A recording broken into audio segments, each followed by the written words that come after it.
Tugasku menemanimu.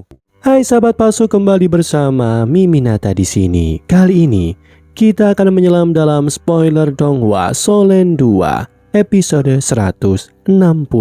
Sebelum kita masuk ke dalam cerita, Mimin ingatkan jangan lupa like, comment, and subscribe. Tanpa berlama-lama, spoiler Donghua Solen 2 episode 160. Mari kita mulai. Setelah Kaisar Biru Perak membagikan kisahnya sebelum menjadi kaisar, ia kini menghubungkan kesadarannya, menghubungkan Huo Yuhao ke setiap rumput biru perak di lembah. Kaisar Biru Perak mengakui bahwa jika roh pelindung Huo Yuhao cocok, ia pasti akan memilihnya.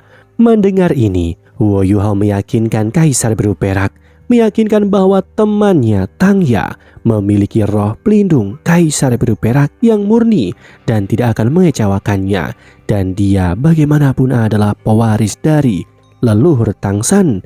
Dia adalah ketua sekte Tang. Mengetahui bahwa Tang Ya adalah pemimpin sekte Tang saat ini dan memiliki kedekatan sejarah dengan garis keturunannya, Kaisar Biru Perak mengambil keputusannya. Setelah mencapai kesepakatan, mereka segera melesat ke langit membawa Kaisar Biru Perak bersama mereka. Yu Hao memacu kekuatan hingga mencapai kecepatan supersonik, melintasi wilayah selatan Kekaisaran Mata Bulan dan akan menuju ke Kekaisaran Starlo. Namun sebelum kembali, Huo Yuhao tak lupa melakukan pengintaian pada kota Mingdu dan bagaimana tindakan musuh setelah penyerangan mereka. Namun saat ia sedang menyelidiki, sesuatu mengakibatkan mereka terdeteksi. Kawanan kelelawar membumbung mengepung mereka. Kini dua masroh jahat muncul menyerang, dan yang tak terduga, keduanya adalah masroh jahat lawan mereka di turnamen benua di Kekaisaran Matahari Bulan. Pertarungan tak terelakkan terjadi. Tang Wutong dengan segera merilis tombak naga emasnya. Kedua masroh jahat kini telah merilis 9 cincin rohnya. Kawanan kelelawar segera menyerang dari segala arah. Konfrontasi terjadi di udara. Tang Wutong dengan tombaknya terus menebas menciptakan peluang. Di sisi lain, Huo Yuhao kini telah merilis es ekstrimnya. Ia segera ingin mengakhiri pertarungan untuk mengakhiri bahaya yang kemungkinan akan datang. Segera keduanya bersama membentuk fusi roh pelindung. Tanpa membuang waktu, keduanya dibekukan dalam sekejap. Dengan tebasan tombak Tang Wutong, keduanya langsung hancur berkeping-keping tanpa sisa. Tanpa membuang waktu, keduanya segera melesat pasca serangan gerilya Huo Yuhao sebelumnya. Militer Kekaisaran Matahari Bulan telah menarik seluruh alat pengintai jiwa di kota-kota luar untuk memusatkan pertahanan total di kota Mingdu. Tanpa hambatan atau pengawasan udara musuh, perjalanan mereka berlangsung sangat mulus hingga berhasil menembus perbatasan Starlo dan langsung menuju kota Shrek. Di sisi lain, Kekaisaran Matahari Bulan telah mengepung separuh kota Shrek dari jarak 50 km. Keheningan malam pecah oleh rentetan ledakan di langit yang membentuk pesan api. Pesan itu bertuliskan, "Beri kami Huo Yuhao dalam 10 hari atau kami akan menghabisi semua orang di kota Shrek." Seluruh siswa dan para eselon atas Akademi Shrek kini bersiap dengan segala kemungkinan. Penatua Swan telah memberikan perintah. Seluruh lini dari kota Shrek telah bersiap. Seluruh teknologi ala jiwa disiapkan. Sekte Tang juga telah bergerak. Seluruh teknologi mereka difokuskan untuk pertahanan, mempersiapkan segala kemungkinan yang akan terjadi. Saat ini Huo Yuhao dan Tang Wutong hampir tiba. Melihat sesuatu di kejauhan, melihat bahwa pasukan Kekaisaran Matahari Bulan mengepung kota Shrek, Tang Wutong bingung dengan motif Jusi. Menggunakan domain gangguan spiritual dan keterampilan imitasinya, Huo Yuhao segera menyelinap kembali tanpa terdeteksi ke sekte Tang. Setibanya, ia langsung disambut dengan Bibi dan Tang Ya yang dalam kondisi lemahnya. Tanpa basa-basi melihat situasi yang ada di sini, Huo Yuhao segera memperkenalkan Kaisar Biru Perak saat ini, yang segera memberikan harapan baru kepada keduanya. Bibi sangat berterima kasih atas kejutan ini. Mati rasa di hatinya telah sirna. Kekasihnya akan benar-benar disembuhkan.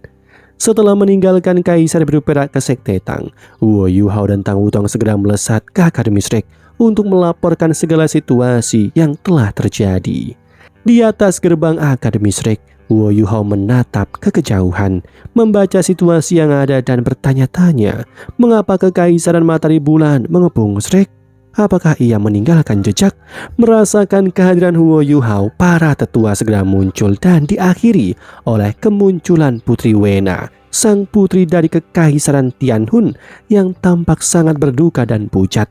Kehadiran sang putri mengkonfirmasi bahwa hancurnya Kekaisaran Tianhun secara total. Runtuhnya pertahanan Tianhun menghancurkan benteng penyangga terakhir, sekaligus membuat strategi gerilya Huo Yuhao di kota Mingdu sebelumnya kurang efektif dan menghentikan invasi total di garis depan. Dia dapat membaca segala situasi yang ada. Dengan kembalinya Huo Yuhao, Penatua Suan segera membawa semua orang untuk melakukan rapat di Pavilion Dewa Laut, membahas segala situasi yang ada. Setibanya di Pavilion Dewa Laut, Huo Yuhao dan Wutong memberikan penghormatan ke pohon emas sebelum masuk ke dalam. Semua orang telah berkumpul. Di tengah ketegangan, Penatua Suan dengan tenang menyikapi ancaman. Ia menilai tuntutan musuh yang mengincar Huo Yuhao membuktikan bahwa misi gerilya mereka di ibu kota Kekaisaran Matahari Bulan di kota Mingdu telah berhasil memicu kepanikan besar. Untuk mencairkan ketegangan aula, Penatua Suan meminta Huo Yuhao menceritakan perjalanannya. Huo Yuhao pun segera menjabarkan seluruh situasi selama operasi mereka, penyusupan dari pegunungan Mingdo menuju ke Kekaisaran Matahari Bulan, dan diakhiri dengan serangan kejutan di kota Mingdu hingga pemboman istana menggunakan peluru meriam stasioner kelas 9. Mendengar keberhasilan sabotase ini, Putri Wena kini berada dalam kondisi yang sangat emosional. Mendengar ini, Penatua Suan awalnya menduga bahwa tim Huo Yuhao telah meninggalkan jejak saat menyerang kota Mingdu, sehingga Kekaisaran Matahari Bulan menuntut penyerahan dalam waktu 10 hari. Namun Huo Yuhao menganalisis bahwa situasi ini jauh lebih rumit dari sekedar pelacakan posisi. Kejanggalan tuntutan itu, markas pusat Kekaisaran Matahari Bulan tidak mungkin tahu bahwa Huo Yuhao sudah kembali ke Shrek, dan batas waktu 10 hari terlalu lama untuk perang teknologi alat jiwa. Bagaimanapun Huo Yuhao lebih kurang mengenal Jusi sebagai Ratu Dewi Perang sekaligus mantan kakak seniornya. Jusi adalah komandan yang sangat cerdas. Skema ini sengaja dibuat untuk menakut-nakuti Shrek agar mencari bantuan dari Kekaisaran Starlord dan Doling, sehingga menciptakan magnet taktis yang mengikat seluruh pasukan aliansi di satu titik. Ketika para tetua mengusulkan opsi meminta bantuan hutan Stardo, Penatua Suan menolaknya mentah-mentah karena Dewa Binatang di Tian justru diuntungkan jika para Masroh saling menghabisi.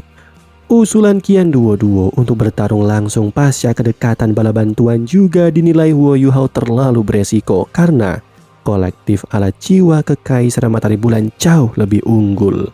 Secara mengejutkan, Tang Wutong tiba-tiba berkata mengejutkan semua orang, menyarankan agar Shrek tidak meminta bala bantuan dari Starlo maupun dari Doling agar kedua kekaisaran fokus menjaga perbatasan mereka sendiri. Di tengah kebingungan serta kebimbangan para tetua, Tang Wutong membongkar alasan personal yang membuat Huo Yuhao sungkan berbicara. Ia mengatakan dengan sedikit cemburu bahwa Jusi sebenarnya mencintai Huo Yuhao dan tidak akan benar-benar menghancurkan kota Shrek selama ia tahu Yuhao ada di sana. Bagaimanapun, Akademi Shrek serta kota Shrek adalah rumah Huo Yuhao.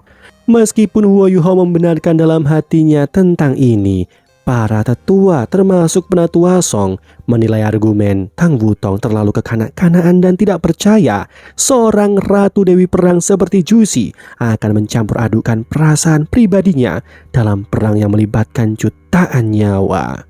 Demi memprioritaskan akademi, Penatua Suan mengambil jalan tengah, menyiapkan 100.000 pasukan kota Shrek, 3 legiun pemandu roh dan area penyebaran pemandu roh. Langkah keduanya adalah memerintahkan seseorang untuk meminta Kekaisaran Starlo dan Doling bersiaga membantu hanya jika diperlukan. tanpa langsung memobilisasi massa. Dengan segala yang telah diputuskan, di sini Putri Wena juga berkomitmen akan mengerahkan sisa-sisa pasukan Kekaisaran Tianhun demi membela Shrek. Setelah rapat larut malam itu selesai, Huo Yuhao, Tang Wutong dan Bebe berjalan kaki kembali ke Sekte Tang. Di tengah perjalanan, Bebe yang sejak tadi mencermati seluruh peta pertempuran menoleh ke arah Huo Yuhao dengan ekspresi serius dan berbisik penuh kecurigaan. Dia bertanya-tanya, "Yuhao, aku merasa ada sesuatu yang tidak beres. Bukankah rasanya kita sedang dituntun oleh musuh?" Di tengah keputusasaan menghadapi skema terbuka dari Ratu Dewi Perang Cusi yang menjebak Akademi Shrek, Huo Yuhao sempat merasa tidak berdaya dan menyadari betapa kecilnya upaya individu dalam skala perang besar. Namun disinilah Tang Wutong dan Bebe membesarkan hati Huo Yuhao. Jika orang lain tak mampu, mungkin Yuhao satu-satunya yang bisa melakukannya. Didukung oleh kata-kata Wutong dan Bebe serta ingatan akan pesan mendiang ibunya untuk selalu mengandalkan dirinya sendiri, Huo Yuhao mengalami pencerahan. Dengan tekad yang penuh dan pikiran yang jernih, Huo Yuhao langsung mengubah rencana taktisnya. Wutong akan ke akademi mencari informasi keberadaan Adipati Rema Putih dan Bebe akan menemui sang Adipati untuk menjelaskan situasi dan meyakinkan agar tidak mengirim seluruh pasukan massal, melainkan membentuk pasukan elit yang fleksibel. Dan juga setelah mencari informasi tentang Adipati Rema Putih Dai Hao, Wutong ditugaskan langsung menuju ke Kaisaran Doling untuk menemui Tian Yang Doulo. Huo Yuhao memprediksi bahwa target asli Cusi sebenarnya adalah Kekaisaran Doling karena merupakan yang terlemah saat ini, sedangkan kepungan di Shrek hanyalah pengalihan perhatian. Huo Yuhao sendiri akan tetap di Sekte Tang untuk menyembuhkan Tang Ya. Setelah itu, ia akan melakukan kultivasi tertutup demi menembus tingkat Feng Hao Doulo. Dengan memperoleh inti jiwa keduanya, itu akan memperbesar peluangnya untuk menyelesaikan segala permasalahan sekarang. Demikianlah spoiler Donghua Solen 2 episode 160. Sebelum Mimin akhiri, Mimin ingatkan jangan lupa like, comment, and subscribe. Sampai jumpa di video selanjutnya, karena tugasku kan selalu menemanimu.